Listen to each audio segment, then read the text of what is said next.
he said, look, the emperor has no clothes, or if the emperor does have clothes, namely Putin, then he's taking a long time to get dressed, which I think is a very memorable way of putting it. And of course, it was about the exposed fragility of Putin. So my question to you is, how can we assist this fragility along? Is that a goal? Look, what happens inside Russia is for the elements of Russian society and Russian politics to work out. It's not for us to work out. It's not for us to sit around and plot how to change the regime in Moscow. We've made clear that that's not where our efforts lie. Our efforts lie in supporting Ukraine so that it can be as successful on the battlefield as possible. Success for Ukraine on the battlefield obviously reverberates inside Russia. Why did Prigozhin do what he did? He did what he did because he was so unhappy with the course of the war effort in Ukraine. If Putin had been succeeding in Ukraine, you would not have seen Prigozhin running pell-mell down the track towards Moscow.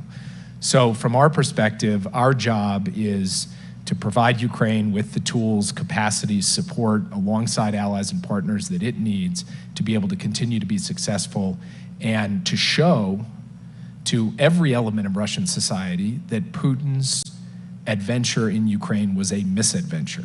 And that, for us, has to be the prime directive, and that's what we're focused on. I mean, talking about Putin's adventure in Ukraine, one of the nastiest aspects of that adventure has been the Wagner Group, Prigozhin's Wagner Group. Is it now out of play? Is it now out of commission? Do you have any intelligence on that?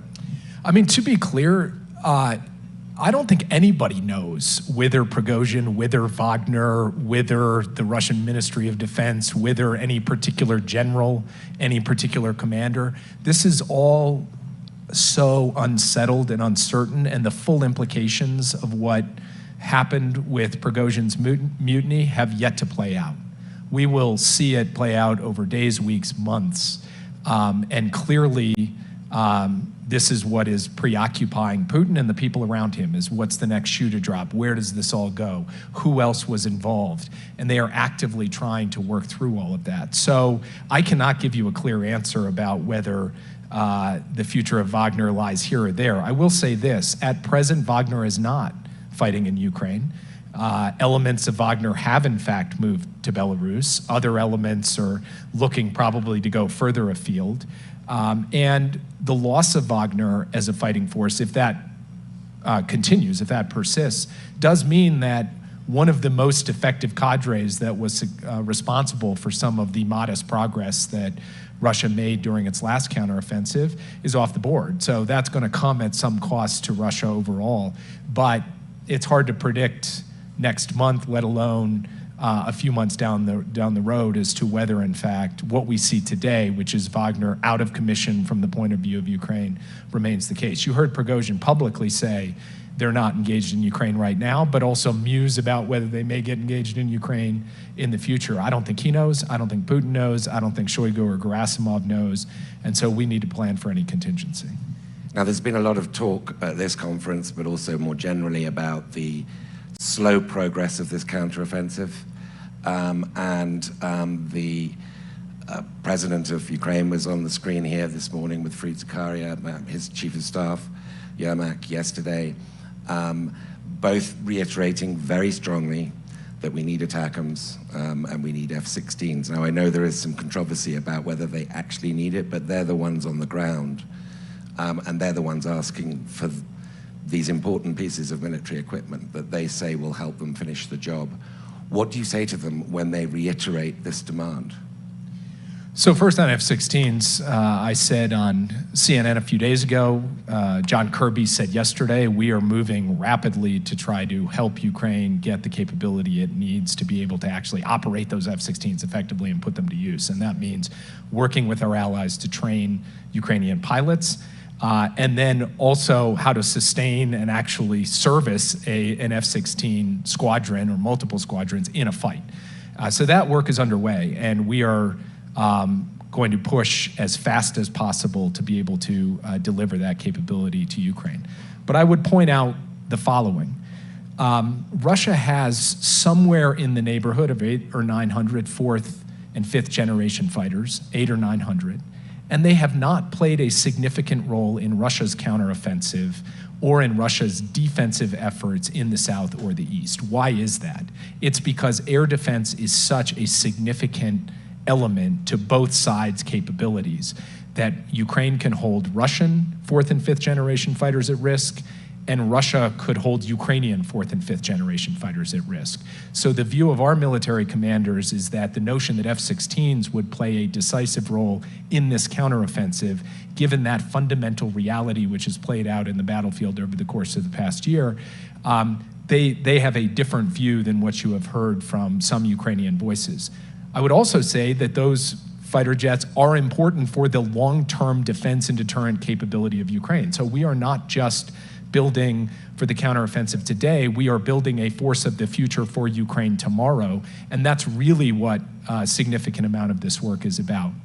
With respect to ATACMS, obviously, the British and the French have provided long-range strike capability that's integrated into the Ukrainian fight. It's good to see that they have an additional capability that they are using in the context of this counteroffensive and have over the course of many weeks and months to go with all of the things the United States has provided, which is, by the way, more than the rest of the world combined. Whether or not we ultimately give ATACMS will be a decision for the president. He has spoken with President Zelensky about it. They continue to have that conversation. And I hate to disappoint you, but I don't have any announcements to make today. Okay, but let me just press you a little bit more on that. I mean, it is fair to say, if you go with the Ukrainian narrative, that we were more cautious earlier in the war about what we gave them, tanks, HIMARS, etc. And then whoever was drawing that red line for Putin, is clearly running out of red ink because the red line keeps retreating. And ATACMS, it's perfectly reasonable for them to push for something, seeing as how you've pushed the red line, or your perception of where Putin's red line is, back gradually. Isn't that a fair perception of, and isn't the Prigozhin attempted mutiny and Putin's failure to be what Bill Burns memorably calls, so far, the apostle of payback, doesn't that cause us to further reappraise where Putin's red lines are? Look, we have to be a learning organism. We have to watch. We do something, Russia responds or doesn't respond. We do something more, Russia responds or doesn't respond. That is sensible statecraft. And so yes, of course, over the course of the past 16 months, we have not just remained static. We have been dynamic as this war has been dynamic. And actually, if you think about the course of this conflict so far, what we have tried to do is provide Ukraine with the capabilities it needs for the given phase of the war. In the early phase of the war, the defense of Kyiv, it was really about anti-tank and anti-air, the Stingers and Javelins, because that's what stopped the advance in its tracks. In the second phase of the war, it was really about artillery capacity to be able to halt the Russian advance in the Donbass. In this phase of the war, it's a counteroffensive. You need mobility, you need infantry fighting vehicles, you need tanks, you need combined arms operations, mine clearing equipment, breaching equipment, and so we have given that to the Ukrainians in droves. So from our perspective, we have not just looked at the question of what capability to provide to Ukraine through the lens of what will Russia do. We've looked at what is necessary for a given part of the conflict. How do you train and equip the Ukrainians to be able to execute that given phase of the conflict as effectively as possible? And then finally, I would just make the point that there is kind of two caricatures that I think are just wrong. One caricature is that the Biden administration is sitting around unwilling to provide things because we're worried about the Russians. I think that is belied by the sheer magnitude, breadth, and sophistication of the capabilities that we have provided Russia. We have been prepared to take risk, and we will continue to be prepared to take risk to provide support to Ukraine. On the other hand, there's a caricature that says, don't worry at all. Don't even ask the question about what Russia might do, because that just betokens weakness, and why would you even consider that? Well, it is responsible for every member of NATO and for the United States to think about the Russian reaction when we choose to do something, because that matters for our security, it matters for global stability. So don't be paralyzed by it, consider it, and then make decisions accordingly. That is the clear and systematic way that we have approached the question of a security assistance to Ukraine at every point in this conflict. That will continue to be what guides the President of the United States. And we are proud of the type, quantity, and capacity of the materiel, the intelligence, and the other forms of support we have provided to Ukraine. And we will continue to give them what they need, because the ultimate asset in this war, above all others, is the courage and bravery of the Ukrainian fighters on the front lines and the people who are standing up every day there. And we want to make sure that they have what they need to succeed in this conflict. And that, having what they need, recently has included cluster bombs. Could you explain, in your understanding, what the military value to them will be of cluster bombs? What are they going to use them for? Well, I would divide the question of military value of cluster bombs into two categories. One is, what do cluster bombs do that unitary rounds of .155 ammunition don't? And the second is, what do cluster bombs do as opposed to having nothing?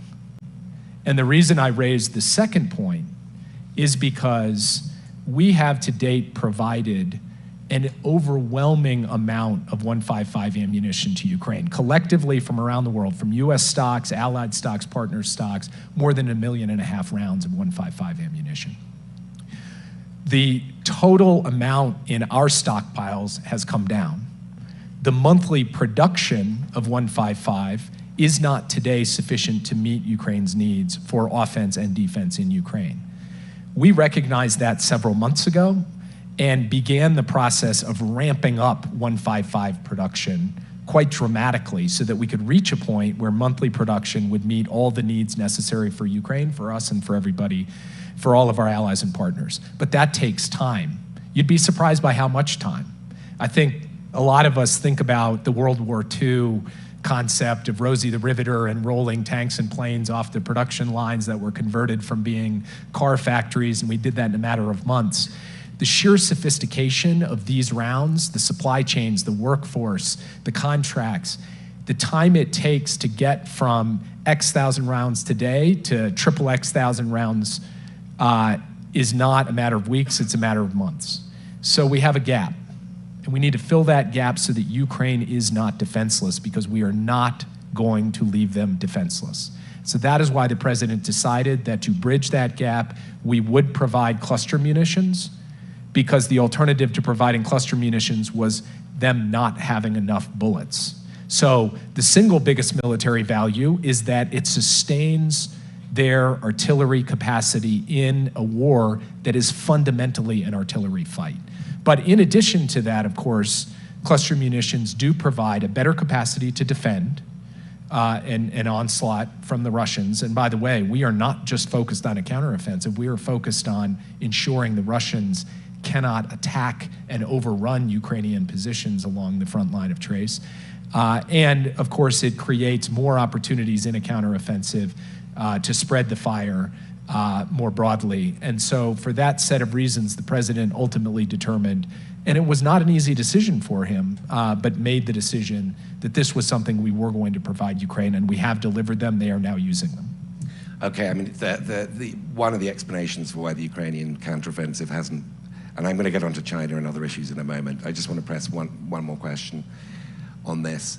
One of the explanations is that they haven't put a majority of their combat brigades into action yet, and they might lack ammunition. So I presume this is part of that calculation. It gives them more ammunition to blast through those very thick minefields and fortifications that Russia has laid over the last winter. Is it your understanding that the real counteroffensive is yet to come?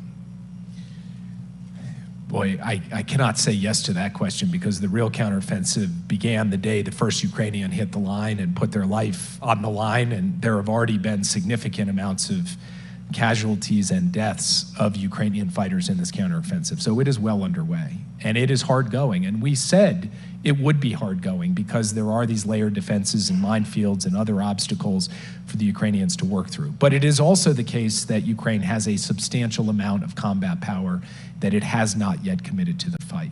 And it is trying to choose its moment to commit that combat power to the fight when it will have the maximum impact on the battlefield. And we are in close consultation with the Ukrainians on the conditions for that, but ultimately that's a decision they will make. And it is at that moment when they make that commitment that we will really see what the likely results of this counteroffensive will be.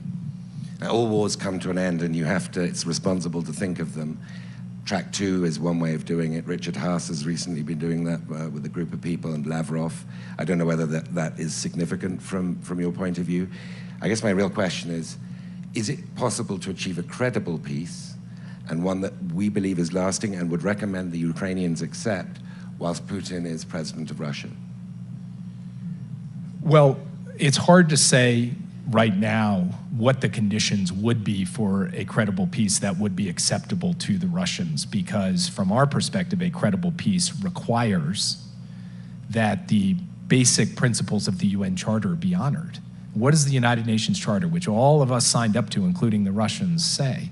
It says that sovereignty and territorial integrity are sacrosanct. It says you cannot take your neighbor's territory by force and conquest. And from our perspective, that has to be a fundamental principle of a peace between Russia and Ukraine. Can Putin ever accept that at the bargaining table? I cannot answer that question. He's clearly not prepared to accept that proposition today. But from the US perspective, we are going to continue to stand behind that basic principle alongside our allies and partners and alongside Ukraine. And then ultimately, Ukraine will make a decision about when and if it chooses to negotiate, in what conditions, for what outcome, and we will support them in that. In the meantime, it's about putting them in the best possible position on the battlefield so that they are in the best possible position at the bargaining table when they choose to go there. They are, as you say, in an existential fight, which is not what we're all in. We're in a larger battle, a larger principled support of their fight, but they're seeing the whites of Russian eyeballs. So understandably, they do things we might not want them to do. One of which everybody seems to know, but the administration hasn't yet conceded, is Nord Stream 2. Isn't it time, for very understandable reasons, it seems Ukrainians did sabotage that. Isn't it time to concede that that's what happened for very understandable reasons? Well, as you know, there is an ongoing investigation in multiple countries in Europe. And the last thing that I'm going to do to our allies in Europe is front-run an investigation that they are conducting. We'll let that play out. We'll let them lay out the results of that investigation. And I'm not going to prejudge what that's going to be. Okay, I had to ask. Let's move on to China.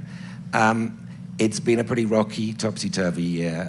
And the Chinese spy balloon, etc. I guess the sort of carryover from Pelosi's visit to Taiwan last year, all wiping out whatever progress President Biden and President Xi made in Bali. That period of the most acute tension seemed to have come to an end when you met with Wang Yi, senior Chinese foreign official, in Vienna in early May for I don't know how many hours of conversations, 12 hours over a 2 or 3 day period, a lot of conversations. What is it about you talking to Wang Yi, because this isn't the first time, that tends to lower the tensions? What passes between you that seems to elude other actors? Well, first, it was about 12 hours or 46 hours or a lot of hours. I mean, it was a lot of hours. First, I do think that there is some value in a channel that is relatively low-key, where there's not press. We didn't even do a camera spray, let alone have a larger press conference associated with it. So it allows for a frank and candid interchange of ideas where we don't then have to go out and intermediate what we said to one another through the media or score points or do things like that. So I think that matters. That's point one. Point two, I think there was a gap in that period between perception and reality on both sides about what our intentions were towards one another and towards the relationship. And so actually being able to sit down and say, this is what we're about, and this is not what we're about, in a way had a brush clearing kind of quality to it that then paved the way for Secretary Blinken to be able to go and sit directly with President Xi and other senior Chinese leaders, for Secretary Yellen to go to engage on the economic file, and of course, most recently, Secretary Kerry. Don't forget Henry Kissinger. And of course, former Secretary Kissinger, though he was representing himself and not the US government. Part of it also is about just being straightforward. You know, Wang Yi raised a set of concerns about what the US is doing, has done, will do. And I had the opportunity to say, here's why we've taken actions we've taken. Here's why there are further actions we will take and how you should perceive them. And here are ways in which we can manage the relationship effectively. And here are ways in which the US and the PRC could effectively work together on issues of common interest. And I actually think being clear, straightforward, and setting the emotions, the rhetoric, and some of these larger philosophical framings aside and just getting down to the core practicalities, there is, I think, a genuine possibility for a stable relationship, even though that relationship is inherently competitive and will involve us doing things that Beijing doesn't like and will involve Beijing doing things that we don't like. But diplomacy is all about being able to manage that set of structural factors, and that is what we are engaged in right now. Competition paired with diplomacy to produce an outcome where that competition does not veer into conflict. And so one of the ways of stabilizing, and I know you've worked on this a lot and spoken about it a lot, but one of the ways of stabilizing what is an inherently terrifying prospect of US-China relations going wrong is having the Cold War-style guardrails that were put in place after the Cuba Missile crisis. We've got Secretary Rice here, who, when she was in your job in 2001, early into the Bush 43 administration, had that moment of tension where US pilots were forced down and essentially held hostage by the Chinese for several days. Even then, in a pre-9/11 era, that was a moment of great tension. Today, it seems to be a far higher likelihood, given the traffic across the Strait and the South China Sea, and the freedom of navigation patrols, etc., a far higher likelihood of that happening, and yet we still don't have any guardrails. What would it take to persuade the Chinese? I mean, when you talk to Wang Yi, what does he say when you say we need guardrails, and does he just say no? Well, I think one thing that the PRC likes to point out is to say, you know, the equivalent of, this is not literally what he said, because I don't want to read out his conversation. So just to be careful that I'm not, you know, violating what we do inside the room. This is just kind of my characterization of the overall Chinese attitude on this, which seems to be something along the lines of the following. If you wear a seatbelt in a car, you're going to be incented to drive faster and more crazy, and then you'll have a crash. So in a way, better not to have the seatbelt. And we regard that as, so that the concern about guardrails is guardrails means then you can act, the United States can act more, take on more risk because there's some safety net under the high wire you're walking along, or whatever other analogies I can mix while I'm up here. But you understand that's the basic logic of it. And what we have tried to explain is actually the seatbelt is a great analogy, because wearing seatbelts has dramatically lowered the costs and consequences of you know, car accidents, and is an inherently good thing in international relations as it is on the highway down the street. Fundamentally, the United States stands prepared to engage at every level of military-to-military communication to avoid mistake, miscalculation, escalation, and frankly, the PRC does not. And you heard from Admiral Aquilino at this conference yesterday a real-world example of where he's tried to engage his PRC counterparts, PLA counterparts, and has been really unable to do so. And so from our perspective, this is about kind of basic responsibility. We're prepared to step up to our responsibility. We believe the PRC should do the same.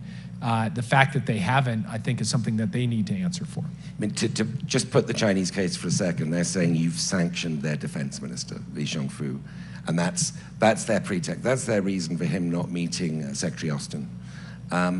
wouldn't it be pragmatic, given the larger interests and risks involved, just to say, okay, under our law, or under the Treasury Department's discretion, we sanctioned you. We're going to lift those sanctions because we don't want there to be any reason for you not to have military-to-military guardrails, hotlines, whatever it is that will reduce tension and increase transparency. Shouldn't you consider that? A couple of responses to that. First, at many other levels of the PLA military Ministry of Defense, you have officials on their side who are not sanctioned, who are also not talking to their counterparts. So it raises some questions about the extent to which this is the actual reason. Secondly, many of us in the US government are sanctioned by the Russian government. I'm sanctioned by the Russian government. My colleagues across the national security, the cabinet officials who sit on the National Security Council are all sanctioned by the Russian government. That would not stop us from talking to the Russians if we had to do so for global stability and security. And we think a similar proposition should apply with respect to the PLA or the Ministry of Defense. But they've chosen to take a different course. We regard the basic proposition of high-level communication between our military officials to be as close as there is to a no-brainer in geopolitics.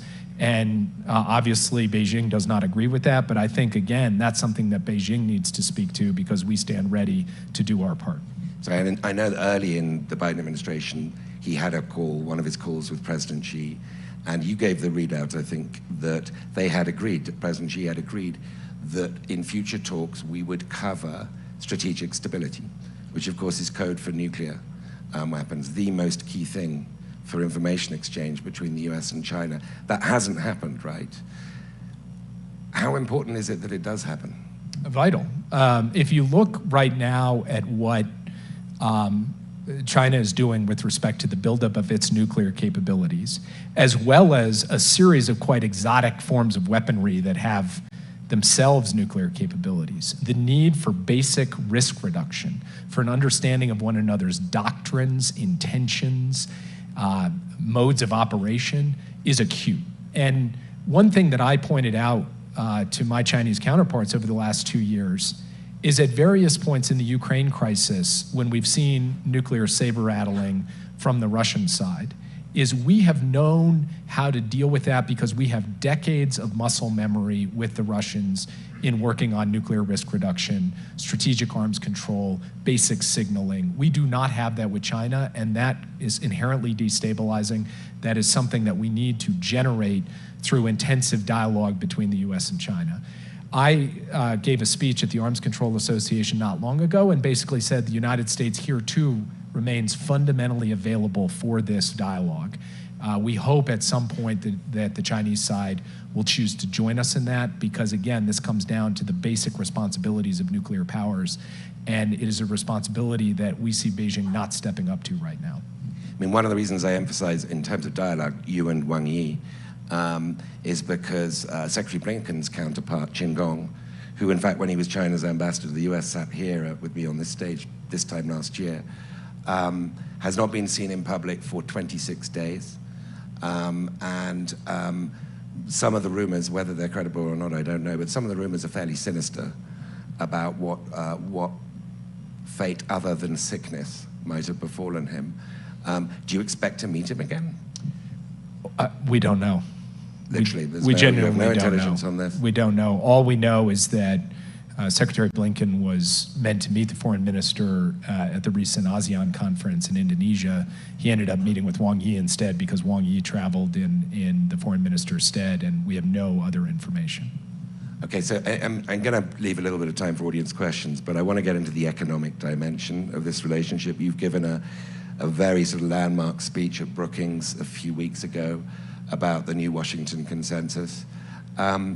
So I guess, I mean, this is an important speech. I guess, and it built on the speech you gave last year where you characterized the restrictions on China, on our technology exports, and so we got to making equipment, manufacturing equipment, as having a small yard, meaning it's not going to affect the broader trade spectrum, and a high fence.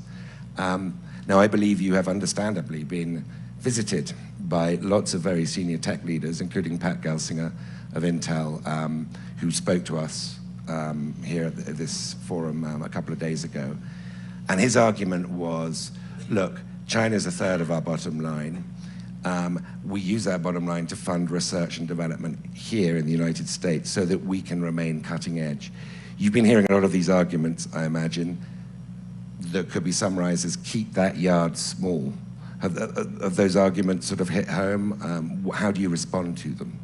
I respond to them by saying, yeah, we said small yard, high fence. We meant small yard. I agree we have to keep it small. And if you look at the October 7th export controls, we are talking about a very small number of very high-end chips that were covered by that, along with the semiconductor manufacturing equipment you referred to. The vast majority of sales of chips designed by the United States to China has continued unabated. It continues to this day. It continues such that Pat Gelsinger could sit on the stage and say, I'm getting a lot of my revenue from China, because we have not controlled that. The bilateral trade between the United States and China hit an all-time high last year. So from our perspective, continuing to focus on foundational technologies with national security applications inside a small yard, that will be our focus, and we will continue to prove out, I believe, over time, that the vast majority of trade and interchange between the US and China will not be affected by those national security applications. But we also are not going to shy away from the basic proposition that US and allied technology should not be exploited to undermine US and allied security. And so we are going to continue to look at very targeted, very specific restrictions on technology with national security and military applications, and make judgments rigorously, carefully, methodically, and yes, in deep consultation with our private sector. And I had the opportunity to sit with some of the chip CEOs last week. We're not going to do this willy-nilly or pell-mell. We're going to do it very carefully. And that is what I believe we have proven out over the last 2.5 years. That will be how we approach things going forward as well. It is fair to characterize the Chinese as thinking you're playing a zero-sum game here. Qin Gong's successor as ambassador was here on this stage a couple of days ago, and he had a very memorable analogy to, well, this is a swimming competition where we're required to wear outdated swimwear and you're in Speedos, which is a vivid analogy. And I'm doubtless the Speedos... I'm sorry about that. Yeah, no, you're not accountable for that analogy. Doubtless the Speedos are made in China. But this is what they believe, right? This is what they believe. And so I guess I'm going to conclude before going to the audience with a sort of larger philosophical question about the end game with China. A lot of Cold War analogies are made. But the difference is, amongst a number of differences, is that we could envisage the collapse of the Soviet Union because it was ideological. We weren't seeking to beat Russia in the perspective of that time. We were seeking to defeat the ideological competitor. China, is it about China's regime, this competition, or is it just a permanent feature about China's size that we are going to face an indefinite geopolitical competition with China that has no sort of natural conclusion in the way the Cold War did, or we could imagine it did at the time? I said before I came into government, and I believe that this is actually reflected in President Biden's thinking, his approach on the question of the PRC. We're not aiming towards an end state where at the end of it, it's all just over. We're going to have to live with the People's Republic of China as a feature of the international landscape indefinitely, and we will have to learn to live together as major powers. That is a basic strategic premise of our approach. And so instead of an end state, what we are looking for is to establish a steady state that is fundamentally favorable to the interests and values of the United States and our allies and partners, because we think that is a more stable, prosperous, and secure world. That goes for everything from dealing with the largest peacetime military buildup in human history, which we're contending with from the PRC, to the domination of critical supply chains that create strategic dependencies that we are looking to move away from, to a series of other forms of aggression, coercion, and intimidation that we will not shy away from working with allies to stand up against. We will do all of those things, and at the same time, as we have demonstrated over the course of the past few months, engage in diplomacy to manage the competitive aspects of the relationship, while we also look for areas where the United States and China can work together in service of the interests of our people, the people of the PRC, and the people of the world as a whole. So yes, I think this is going to be a feature of the international landscape out into the future. We recognize that. We are prepared to manage that.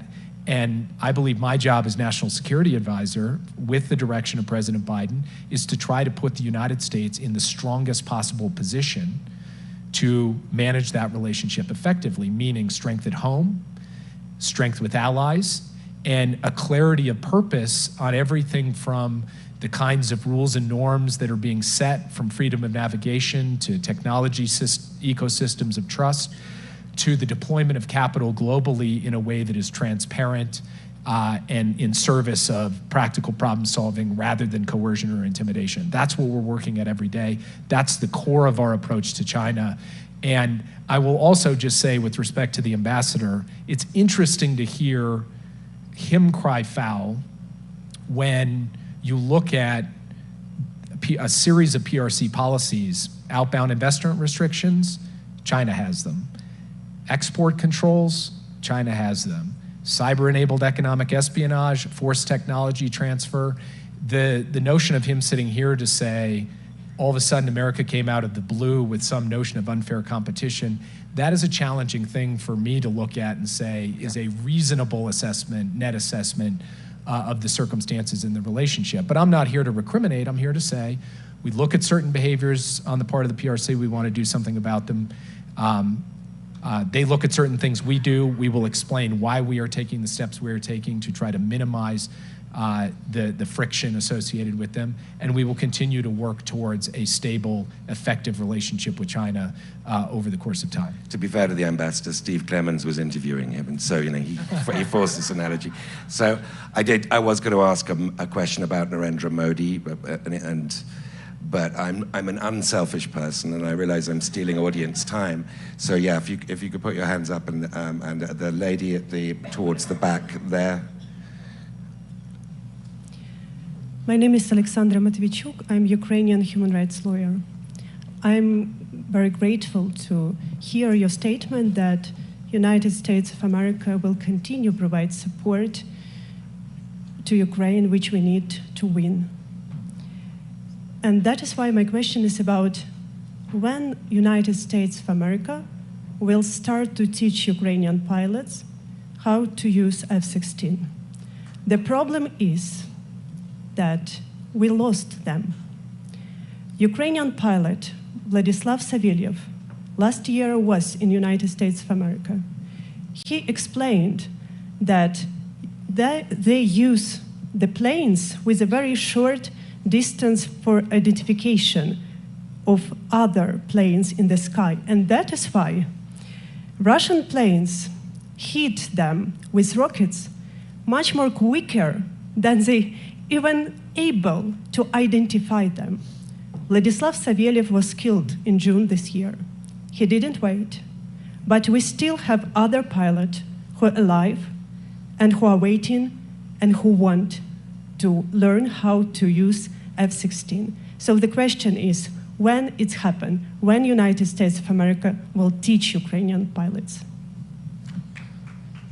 So first, thank you to you personally for your work on behalf of your country and on behalf of human rights, and for your courage and bravery. And at the G7 in Hiroshima, President Biden announced that the United States was going to work with allies and partners in NATO who also have F-16s to begin a process of training Ukrainian pilots. We have been working over the course of the past several weeks to put in place that training program. And there are a number of elements to that. There is the more straightforward pieces, like translating the necessary manuals into Ukrainian. There are the more complicated pieces, like creating the technical platforms to be able to conduct this training as rapidly as possible, because the typical training for F-16 pilots takes a very long time, and we are trying to accelerate it, but that requires technical adjustments.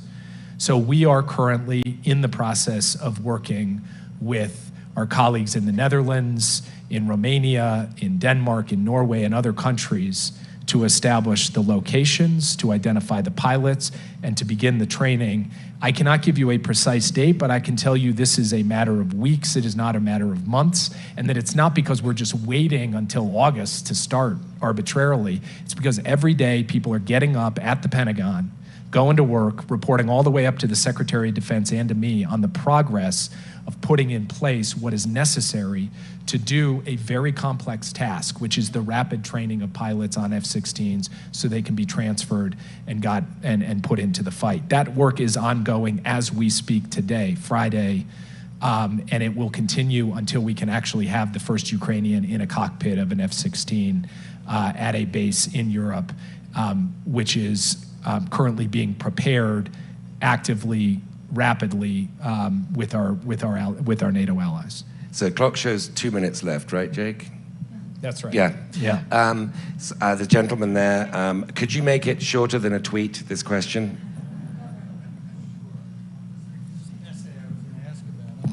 Thank you, Stephen Shapiro from the Atlantic Council in Bend. I want to address the production question that you raised and the Rosie the Riveter analogy. There is on the books a statute, the Defense Production Act, which would cut contract time and enable the administration to direct all kinds of activity by the private sector with respect to production. I know that there are other bottlenecks, but this is one that would cut through a great deal. It was used 99 times in the pandemic to produce gloves and masks. It's been used once in this war for the purpose of permitting the seizure of Russian vessels, never for the production of ammunition. This is a and long I wonder tweet. if you could address that. Okay. So Thank you. The Secretary of Defense, President of the United States, have indicated we will use any tool and authority, including the Defense Production Act, if it will speed up the production of ammunition. At present, the DPA is not the issue. Issuing a DPA declaration would not, from our perspective, speed up production. If we decided it would or it could, we would use it tomorrow.